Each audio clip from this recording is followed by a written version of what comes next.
Y'all, Elon Musk, the man-child billionaire who can't keep his mouth shut, just lost $7 billion in minutes because of his reckless behavior. You see the location here, the setting here? We're starting to see an upsurge in protests targeting Tesla dealerships. Elon Musk literally spent this weekend blowing up his own businesses and losing himself billions of dollars in his own wealth. And I'm not even talking about the Starship explosion that happened on Friday, which we made a full video on Friday if you want to check it out. But suffice to say, this is not what you want to see out of your commercial plane's window. So let's break down Elon Musk's weekend from hell, where he got hit where it hurts the most in his wealth, partially because nobody wants to buy his Schwarzkopfers. Elon Musk is not my president. This is a coup. Take away the keys from Elon. Don't buy swastikars. And we'll get to the protests in just a second, but there is so much more Elon crashing and burning we have to get to as well, because he had a long weekend just chainsawing his own wealth. This is the chainsaw for bureaucracy.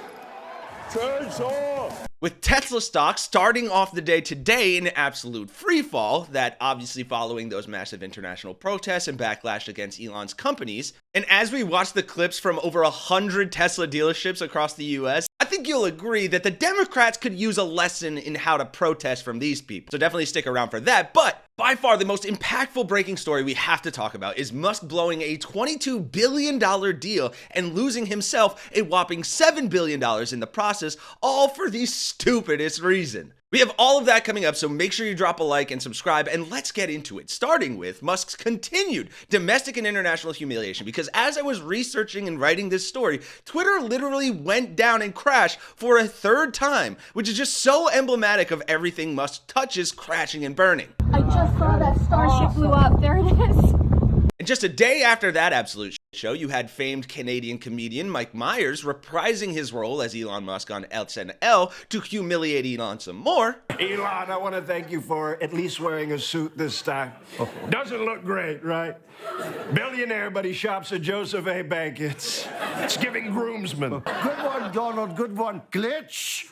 Buffering. I'm back.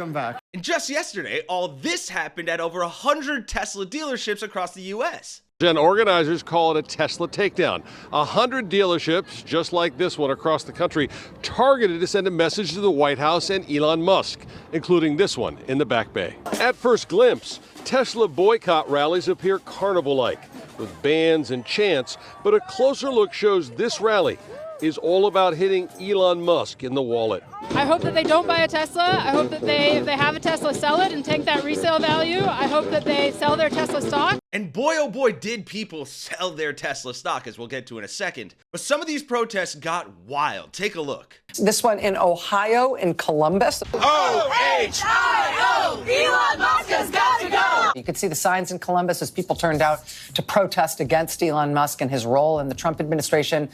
Delete Musk. This one, just the word Elon with a big F in front of it. You also had this clip of protesters getting arrested during a demonstration at a Tesla showroom in Manhattan. We don't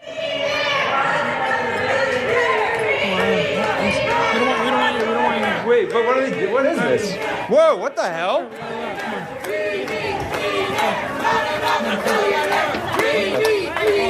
And all of that has had a pretty drastic effect on Elon's wealth. Elon Musk's personal wealth has dropped $42 billion this month as shares of Tesla have started to fall off a cliff. Which, as we said, continued today with Tesla stock in free fall at market. Opening sales are plummeting worldwide in response to Musk's ongoing fascism. Shares plunged nearly 10% at the opening of markets today, following a weekend of protests and poor sales. And the stock hit a new low on the year after having fallen 40% already year to date. This also following news of abysmal Tesla sales numbers in Europe.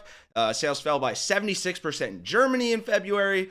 Steeper drop than the 59% fall in January. That after Musk campaigned for the far-right AfD party in that country's general elections. With sales also falling 24% in the Netherlands, 42% in Sweden, 48% in both Norway and Denmark, 45% in France, 55% in Italy, 10% in Spain, and 53% in Portugal. But Elon Musk was not done with his dumb fuckery, folks. Just watch him absolutely blow up this $22 billion investment in his Starlink company over an emoji. And no, I'm not talking about some stock market hiccup or a bad Tesla quarter. I'm talking about a full-scale, self-inflicted business catastrophe. So here's what happened. Musk, in his usual unhinged style, accused Carlos Slim, one of the wealthiest and most powerful men in Latin America, of having ties to organized crime. No evidence, no receipts. Just Elon running his mouth on Twitter or X, his personal playground for misinformation and impulsive meltdowns. Yeah, folks, absolutely insane, but completely accurate. Here is the tweet that he reposted from Wall Street Mav that says, Carlos Slim is a Mexican billionaire worth over $70 billion. He is the largest shareholder in publicly traded shares of the New York Times. He is also known to have significant ties to the drug cartels in Mexico. You don't become a billionaire in Mexico without being part of the cartels, on and on, without, again, any evidence. And Musk just posts a thinking emoji with the monocle, and as you heard, that blew up in his face. 5 minutes later, Slim, who does not play games with men who think they are invincible, canceled every single business deal between his company and Elon's Starlink in Latin America. That's 25 countries gone, billions lost, an entire continent worth of Starlink expansion torched in an instant. And what did Slim do instead? He shifted $22 billion worth of projects to companies in China and Europe. So let's be clear. Elon just single-handedly handed over Latin America's satellite infrastructure to America's biggest economic competitors because he couldn't keep his fingers off his keyboard. And before you think this is just a business story, this is actually a warning. Elon's recklessness is not just bad for business, it's dangerous for democracy. Because this same erratic billionaire who just cratered his own company with a tweet has been handed the keys to America's infrastructure, defense, and communication systems. SpaceX has Pentagon contracts. Starlink has military applications. This man is embedded in critical national security operations. And yet, he's so unstable that one bad move swing just set back American economic influence by decades. This is who we're entrusting our essential systems to, a man who can't control himself, let alone run a business responsibly, a man who will throw global tantrums that weaken America while China and Europe cash in. This is not just about Starlink. This is about what happens when we let billionaires with zero accountability dictate policy, control infrastructure, and have a direct line to the U.S. government. Elon isn't a genius. He's a liability. And if this doesn't scare you, what will? What will?